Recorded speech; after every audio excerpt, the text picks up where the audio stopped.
प्यारे विद्यार्थियों, आप सभी को नमस्कार। मैं डॉक्टर नेमीचंद कुमावत, सहायक आचार्य हिंदी विषय, राजकीय महाविद्यालय की आपकी इस बीए प्रथम वर्ष विषय हिंदी साहित्य के प्रथम प्रश्न पत्र की आज की इस ऑनलाइन कक्षा में मैं आपके समक्ष लेकर के आया हूँ कबीरदास जी के दार्शनिक विचारों पर आधारित एक मॉडल आंसर।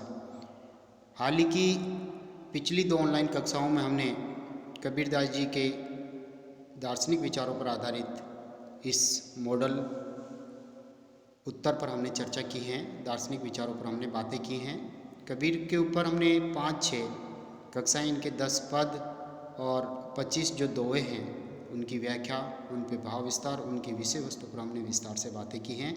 और पिछली 2 ऑनलाइन कक्षाओं के क्रम में ही आज हम कबीर जी के दार्शनिक चिंतन पर आधारित इन विचारों को इस ऑनलाइन कक्षा में हम पढ़ेंगे।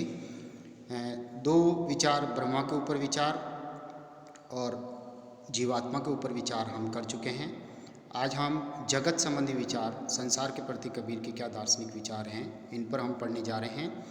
कबीर इस जगत के सृजन का कारण परमात्मा को मानते हैं, यानी सृष्टि का मूल कारण परमात्मा ही है, और त्रिगुणात्मिका प्रकृति रूपी इस माया से जगत का निर्माण वो मानते हैं। उन्होंने लिखा भी है, अखे पुरुष एक पेड़ हैं, यानी पूरा जो पुरुष है वो एक पेड़ की भांति है। निरंजन वहाँ की डार, और परमात्मा जो है उसकी एक डाली है इस ब्रह्मांड की। त्रिदेवा शाखा भय, और त्रिदेव ब्रह्मा विष्णु महेश या दैहिक दैविक और भौतिक तीनों देव जो हैं वो शाखाएं हैं। पात भया संसार, उसका पत्ता ही इस ब्रह्मांड में जो पत्ता है उस पेड़ का, वही संसार है। कबीर ने सर्वत्र इस जगत को असत्य तथा क्षणभंगुर कहा है। उनकी दृष्टि में ये संसार कागज की एक पुड़िया के समान है जो नश्वर हो जाती है, नष्ट हो जाती है। कांटों की बाड़ी की तरह उलझाने वाला ये संसार है। झाड़ झंकाड़ की तरह जिसमें आग से जल जाने वाला ये संसार है। मनुष्य की आत्मा अजर अमर रहने वाली है। संसार की प्रत्येक चीज़ कबीर की दृष्टि में क्षणभंगुर है। उन्होंने लिखा भी है, रहना नहीं देश वीराना है। इस देश में रहना नहीं है, ये तो वीराना है, हमारे लिए पराया है। हम कुछ समय के लिए आए और परमात्मा के घर पर हमें एक दिन लौट के जाना है। ये संसार कागज की पुड़िया, बूंद पड़े धुल जाना है। कागज की पुड़िया की समान है जिसके ऊपर पानी की बूंद गिरते ही वह गल जाता है। ये संसार कांटे की बाड़ी, उलझ पुलझ मरी जाना है। कांटे की बाढ़ के समान है जिसमें मनुष्य इसकी माया मोह में उलझ करके, जाल में फंस के एक दिन वो मृत्यु को प्राप्त हो जाता है और परमात्मा से रहित हो जाता है। जीवात्मा की भांति जगत का भी कोई स्वतंत्र अस्तित्व कबीरदास जी ने नहीं स्वीकारा है। इसकी सत्ता केवल माया के कारण ही प्रतीत होती है। माया का रूप ही ये संसार है। ये दृश्यमान जगत उन्होंने मिथ्या माना, झूठा माना। यह संसार ऐसा है जैसा सेम्बल के फूल या आंकड़े के फूल की तरह है, जो दिखने में बहुत सुंदर लगता है और पकने पर भी सुंदर लगता है, लेकिन जब उसके रेशे निकल कर हवा में उड़ जाते हैं, फुर हो जाते हैं, उसी तरह से इस संसार की सारी चीज़ें क्षणभंगुर हैं, एक दिन नष्ट हो जाएगी। 10 दिन के त्यौहार को झूठे रंगी न भूली। और कबीरदास जी मनुष्य को, संतों को समझाते हैं कि 10 दिन के तुम्हारा ये आमोद प्रमोद का, यौवन का जो ये जीवन है, बचपन में खेलने में निकाल दिया, और यौवन पत्नी प्रेम और सांसारिक माया मोह में निकाल दिया, और वृद्धावस्था में भी तुम कुछ नहीं कर पाए।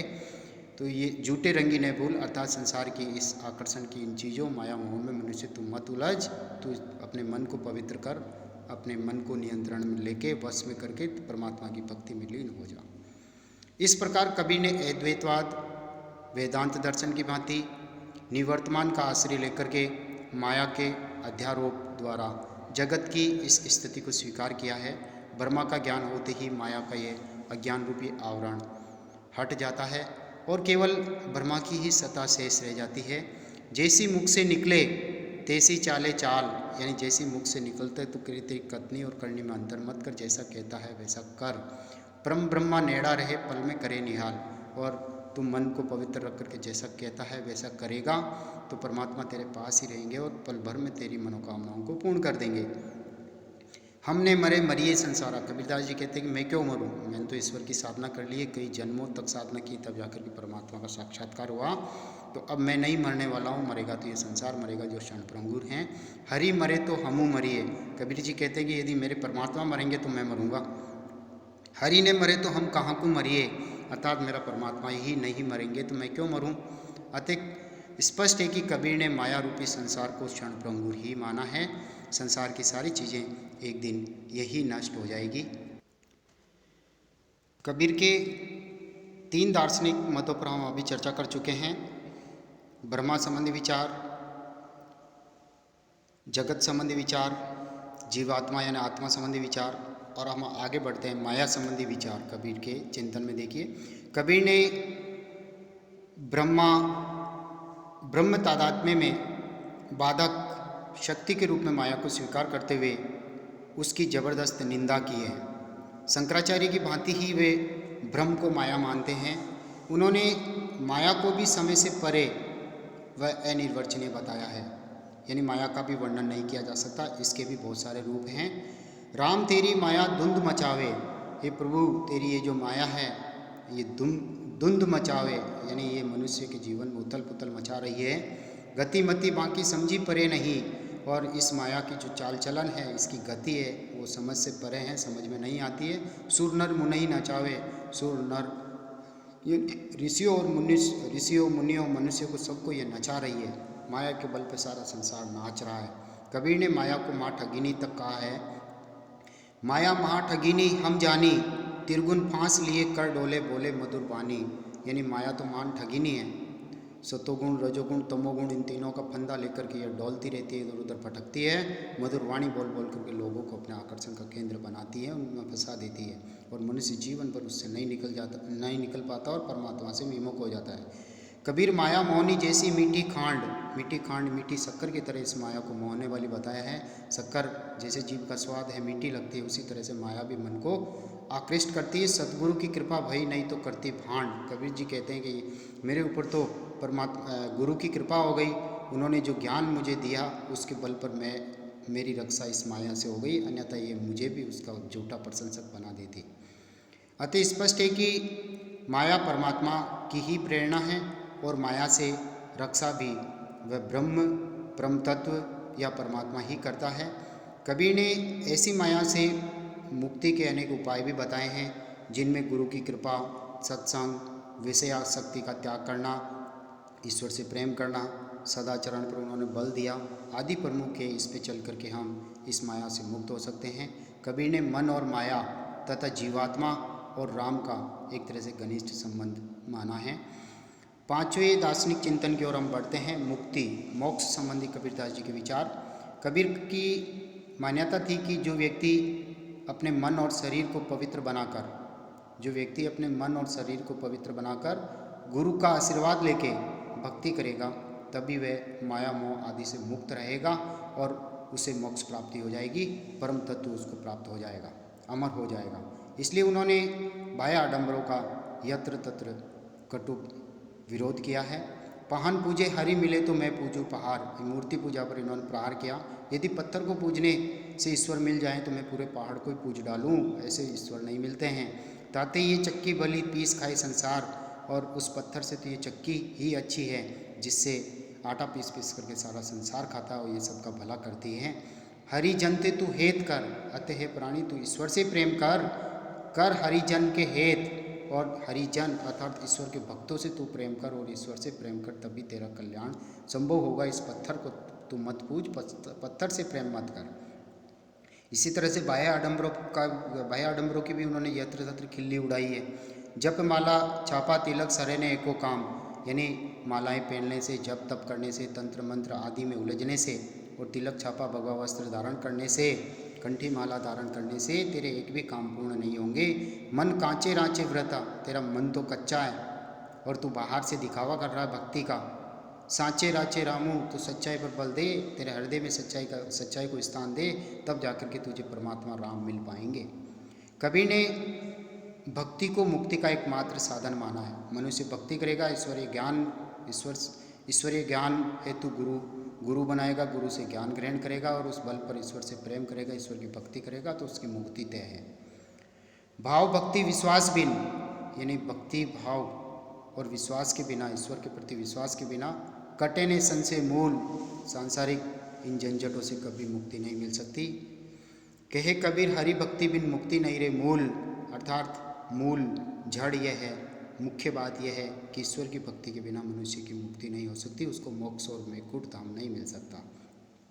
कबीर ने कई स्थानों पर मोक्ष से मिलने वाले आनंद का चित्रण भी किया है। मनुष्य जब अमरत्व प्राप्त कर लेता है, भक्ति के बल पर जब परमात्मा का दर्जा प्राप्त कर लेता है, तो उसके आनंद का कोई ठिकाना नहीं होता है, ब्रह्मा से साक्षात्कार उसका हो जाता है। तब कबीर कहते हैं कि हमने मरो मरिए सगरो संसारा, अर्थात मैं क्यों मरूं, मरेगा तो सारे संसार के वो प्राणी मरेंगे जो ईश्वरीय प्रेम से विमुख है, ईश्वर की भक्ति नहीं करते। हरि मरे तो हम मरे, हरि ने मरे तो हम क्यों मरे, अर्थात यदि मेरा परमात्मा मरेगा जो अजर अमर है तो मैं मरूंगा, परमात्मा ही नहीं मरेंगे तो मैं क्यों मरूं, क्योंकि मैं तो आत्मा रूप में अजर अमर हूँ, उनकी साधना मैंने पूर्णतः कर ली है, ब्रह्मा का साक्षात्कार मुझे हो गया है। इसलिए परमात्मा से अभिन्न अंग आत्मा का हो जाता है। रस गगन गुफा में अजर जरे, अछपा सुमिरन जाप करे, रस गगन यानी इस आकाश से बस अब केवल प्रेम रस टपकता है।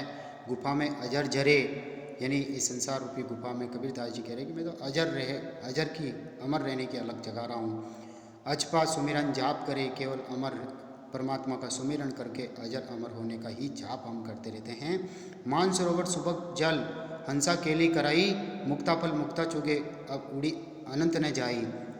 और इस मान सरोवर, इस ब्रह्मांड के इस सरोवर के किनारे पर इस अमृत जल में, परमात्मा का अमृत जल में हंसा यानी आत्मा क्रीड़ा कर रही है, आनंद में लीन है। मुक्ता फल मुक्ता चुगे, और यहाँ से केवल हम परमात्मा की भक्ति रूपी मोती को ही चुग रहे हैं, अब उड़ी अनंत न जाई, यानी एक पक्षी के रूप में यहाँ ये वर्णन प्रतीकात्मक रूप में किया है आत्मा का, कि जो अमृत जल में इस संसार यानी ब्रह्मांड के इस भगवान के अमृत जल रूपी भक्ति रूपी सागर में जो पवित्र जल हैं, इसमें आत्मा यहाँ क्रीड़ाएँ कर रही है, उसमें से परमात्मा के अंश के मोती चुग रही है, और अब यहाँ से उड़ करके वो कहीं और जाना नहीं चाहते। अतः स्पष्ट है कि कबीर ने मोक्ष को आवागमन के मार्ग से मुक्ति के रूप में चित्रित किया है। अंत में गुरु संबंधी विचारों पर हम चर्चा कर लेते हैं। कबीरदास जी ने गुरु को सबसे बढ़कर के माना है, परमात्मा से भी बढ़ के माना है। कबीर ने ईश्वर से अधिक गुरु को महत्व दिया है। भक्त को अज्ञान रूपी अंधकार से निकालकर ज्ञान रूपी अमृत रस का पान कराकर ईश्वर से मिलाने वाला गुरु ही होता है। इसलिए उनकी दृष्टि में गुरु की बहुत बड़ी महिमा है। हमारे गुरु दीनी अजब जरी, कबीरदास जी कह रहे हैं कि मेरे गुरु ने मुझे एक अमूल्य जड़ी बूटी दी है, परमात्मा की भक्ति रूपी जड़ी बूटी। कहाँ कहो कुछ कहत न आवे अमृत रसन भरी, और वे जड़ी बूटी के बारे में कह रहे हैं कि उसके बारे में कुछ नहीं कह सकते, वह अमृत रस से भरी हुई है। ये तन विष की बेलरी गुरु अमृत की खान, ये जो शरीर है ये विष की बेल है, और गुरु जो है वो अमृत की खान है। शीश दिए गुरु मिले तो भी सस्ता जान, कबीरदास जी कह रहे हैं कि यदि मनुष्य अपने आप को समर्पित कर दे, सिर कटवा दे, फिर भी यदि गुरु मिल जाए उससे अपने पूरे जीवन काल में, तो भी उसको सस्ता समझना चाहिए, सहज समझना चाहिए। कबीर ने लिखा है, गुरु गोविंद दो खड़े कांके लागू पाएँ, बलियारी गुरु आपने गोविंद दियो मिलाए। यानी गुरु और गोविंद दोनों खड़े हैं, और उनमें पहले किसके चरण स्पर्श करने हैं, तो कबीरदास जी कह रहे हैं कि मैं गुरु के चरण स्पर्श करूंगा, क्योंकि उन्होंने ही मुझे परमात्मा से मिलने का रास्ता बताया है। इस प्रकार कबीर ने गुरु को सर्वोच्च स्थान पर प्रतिष्ठित किया है। गुरु के बिना जीव के लिए ये संसार अंधकारमय है। अब हम निष्कर्ष की ओर आगे बढ़ते हैं।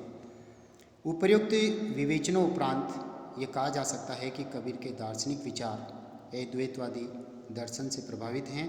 इसी कारण कबीर ने ब्रह्मा और जीव तथा ब्रह्मा और जगत, इन सभी की अद्वैतता का प्रतिपादन किया है। ये दोनों अभिन्न हैं। माया की अनिर्वचनीयता का उल्लेख करते हुए इस जगत को मिथ्या का है, यानी ये झूठा है, क्षण भंगुर है, ऐसा उल्लेख कबीरदास जी ने किया है। किंतु व्यावहारिक जगत को उन्होंने शंकराचार्य जी की भांति ही सत्य माना है, परंतु ये सृष्टि मिथ्या ही है।